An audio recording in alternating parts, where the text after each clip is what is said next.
예전에도 그런 말씀을 드린 적이 있는데 주식을 잘하고 싶잖아요, 누구나 다. 근데 주식을 잘하는 과정이요. 이게 이렇게 계단처럼 천천히 상승하는 게 아니에요. 그러니까 지식적인 부분은 그렇게 될 수 있어요. 뭐 주식 용어라든지 아니면 경험이라든지 어떤 회사의 정보라든지 실제로 그런 것들이 수익과 연관 없죠. 네, 뭐 삼부토건이 뭐 하는 회사다. 뭐 막 조사를 해요. 공부를 합니다. 이 회사에 대해서. 이 회사가 가지고 있는 특허나 기술이나 회사 규모나 과거의 어떤 이력이나 그런 걸 공부를 해요. 근데 그게 사실은 수익과 연관 없어요. 그래서 뭐 이게 뭐 무슨 일이 있었고 뭐 자금 규모가 얼마고 수주를 앞으로 어떻게 받을 거고 공부를 합니다. 뭐 시멘트 업종도 마찬가지겠죠. 그런 식으로 연동을 해서 뭐 시멘트도 뭐 여러 가지 요소들이 있고 어떤 회사가 뭐 시장 점유율이 몇 프로고 이쪽 회사가 가장 유력하고 뭐 이런 거 공부해요. 근데 그게 수익과 연관이 없어요. 냉정하게 말씀드리면. 그래서 제가 영상에서 이러한 이야기들을 구체적으로 안 하는 겁니다. 몰라서 안 하는 게 아니고 이런 게 핵심이 아니거든요. 그러니까 이런 걸로 이야기하면 유튜브 분량 얼마든지 뽑을 수 있지 않겠습니까? 이야기하면서 회사 이야기하면서 재밌어요. 그럼 실제로 얘기하면은. 근데 실제로 그게 수익과는 상관이 없어요. 대장주를 뽑는 건 상관이 있죠. 야, 누가 대장주냐? 기준이 달라요. 그래서 그냥 공부하는 게 아니라 시장은 항상 주도주, 대장주가 크게 가거든요. 그래서 대장주를 공부할 때 그런 건 볼 필요가 있어요. 아, 여기 업계에서는 누가 1위다. 누가 2위다. 앞으로 어떻게 될 거다. 뭐 이런 거는 예상해 볼 수 있는데 또 이것도 웃긴 게 뭐냐면 또 이렇게 가진 않아요. 거래대금, 시총 이런 거에 의해서 좌우될 때가 더 많습니다. 그러니까 시장을요. 우리가 상식적으로 보려고 하면 이런 식으로 접근을 하겠죠. 기본적 분석과 더불어서 회사의 기술력과 특허 이런 것들을 공부하겠죠. 그런데 그거는 중요하지 않은 게 아니라 가치 투자할 때 그런 것도 중요하거든요. 회사의 잠재적인 힘과 가치가 있어야 크게 가는 것도 맞아요. 근데 당장은 무엇이 중요하냐? 주식은 계단형 상승이 아니랬죠. 당장 중요한 주식 개념 중에 중요한 게 하나가 가격이에요. 여러분 이게 제일 중요합니다. 가격. 가격 단순하게 말씀드릴게요. 지금 비싸냐 싸냐 글씨 죄송합니다. 주식은 이게 전부예요. 지금 비싸냐 싸냐 그럼 비싼 자리를 구분할 줄 알아야겠죠. 차트적으로 어떻게요? 비싼 자리는 당연히 정배열입니다. 정배열 용어는 뭐 다 아시겠죠. 너무 기본적인 거라서. 그럼 싼 자리의 기본은 뭔가요? 역배열이죠. 기본적 분석 중요하다고 했죠. 네, 막 공부하고 이쪽 업계가 뭐고 막 열심히 공부하는 거 중요합니다. 중요해요. 그래서 결론적으로 내가 매수할 때는 뭐냐? 싸냐 비싸냐. 그러면요 사실은요 싸냐 비싸냐에 대한 개념이 있으면 이 지식이 부족하다 할지라도요 실제로 부족하다 할지라도 계단형 상승처럼 주식을 천천히 잘하는 게 아니라 이게 아니에요. 어느 순간 못하던 사람이 갑자기 점프 뛰어서 잘하게 됩니다. 주식을요. 주식은 그런 거예요. 이 여백이 있어요. 여기를 개념이 없으면 못 들어요. 지식을 아무리 쌓아도 이 위로 못 올라갑니다. 주식의 지식, 주식의 정보 이런 걸 많이 알아도요. 이 여기까지 도달 못해요. 여긴 뭐예요? 성공의 자리라고 해볼게요. 주식 성공의 자리. 성공의 자리에 도달을 못해요. 개념이 그래서 가장 중요합니다. 개념을 탑재하게 되고 주식이 이런 거구나. 시장을 상식적으로 보는 게 아니죠. 주식이 이런 거구나. 주식 시장에 맞춰진 개념과 원리라는 게 있거든요. 그걸 깨달은 사람이 갑자기 점프해서 어느 순간 주식을 잘하게 돼요. 그런데 주식 경력은 많아요. 막 5년, 10년, 20년 이래요. 근데도 계속 제자리 또는 막 계속 힘들고 그건 무엇이 문제일까요? 그거는 계속 지식적인 측면에서 머물고 있는 거예요. 시장은요. 이 지식을 동반한 상식으로 안 갑니다. 만약 상식으로 가는 시장이 있잖아요. 상식으로 갔을 때가 있었는데 그건 대세 상승장이에요. 웃겨요. 대세 상승장은요. 시장이 이 매수 모멘텀이 붙은 거예요. 사실 그것도 개념입니다. 사람들이 막 사자 열풍이 붙으면 아무리 개떡 같은 주식도요. 상승을 해요. 올라가요. 급등 내오고 매출 없어도 상한가 가고요. 그건 상식적이지 않잖아요. 시장 섹터에서 굉장히 소외됐는데도 대세 상승장이며 어떻게든 저떻게든 뭐 뭘로 엮어서 막 상승이 가요. 그게 대세 상승장이라서 그렇습니다. 상식이 먹히는 것 같아요. 대세 상승장에는 좋은 회사가 평가받는 건 맞으니까요. 아무래도 투자 열풍이 막 부니까 아무래도 좋은 회사가 더 주목을 받지 않겠습니까? 그건 당연히 맞는 거죠. 그러나 대세 상승장은 시장에서 늘 존재하지 않습니다. 한 3년에서 5년에 한 번에 와요. 코스피 코스닥에서요. 그래서 이건 존재하지 않기 때문에 그 외의 시간은 어떤 식으로 보내야 되는가? 상식이 아니라 저평가 주식을 찾아야 돼요. 여러분 한번 돌이켜보죠. 우리가 어떤 주식에서 많이 손해를 봅니까? 급등주에서 손해봐요. 급등주.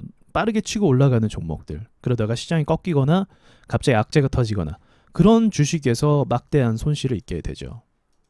이것만 주의하시면 되는 거예요. 그래서. 왜요? 이게 비싼 데서 샀으니까 그런 일이 벌어지는 겁니다. 싼 데서 샀으면 그런 일들보다는 오히려 나중에 회복이 되는 게 더 빨라지죠. 왜냐면 시장에서 전평가를 받았기 때문에 이런 원리도 있습니다. 매물의 원리인데요. 무슨 말이냐면 자, 여기서 사람들이 예를 들어서 많이 샀어요. 매수를 했어요. 그러면 시장에 악재가 붙잖아요. 악재가 붙어서 이렇게 떨어져요. 떨어질 때 여기 있는 사람들이 매수가 많다 보니까 거래가 없잖아요.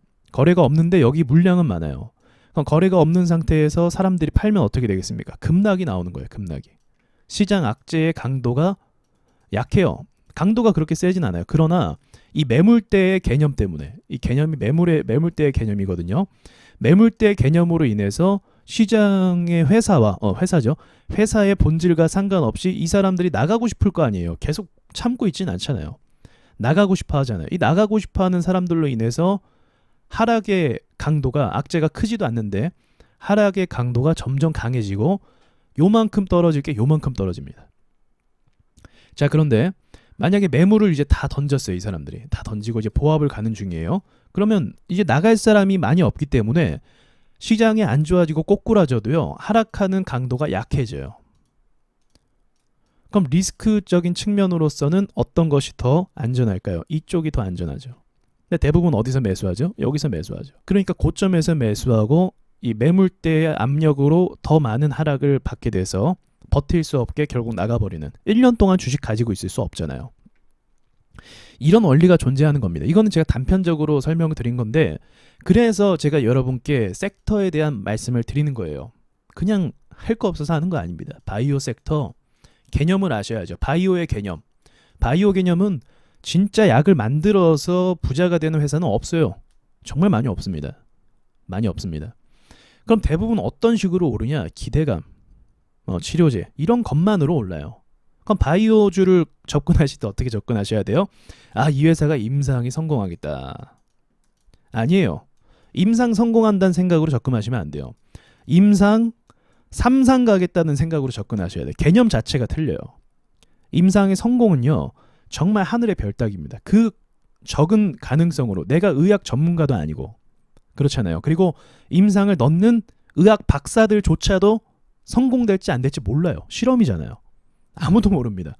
결과는 아무도 몰라요. 어떤 변수가 생길지 모르고요. 그럼 여러분 바이오 투자를 어떻게 하셔야 됩니까? 임상 3상의 목표를 두셔야 돼요. 웃기죠? 치료제가 못 만든다라는 걸 이미 전제하면서 투자를 하시는 거예요. 그게 주식시장이에요. 그게 개념이고요. 이런 식으로 하나씩 이 섹터에 대해서 이 시장에 대해서 개념을 익혀가시면 시장이 다르게 보입니다. 관점 자체가 다르게 보여요. 삼부토건은 제가 봤을 때 뭘로 보이는지 아십니까? 이거는 기업 실적 그런 거 의미 없어요. 이건 무조건 정치 인맥입니다. 다들 아시죠? 네, 아실 거예요. 이런 식으로만 바라보는 거예요. 그럼 뭘 분석해야겠어요? 만약 차트를 분석하고 싶다. 그럼 어떤 걸 분석해야 되는가? 당연히 매물대.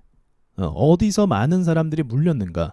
어디를 많이 못 뚫었는가? 여기를 못 뚫었잖아요. 그럼 지금 이 매물대가 위험한 겁니다. 그러니까 꼬리를 이렇게 달고 있는 거예요.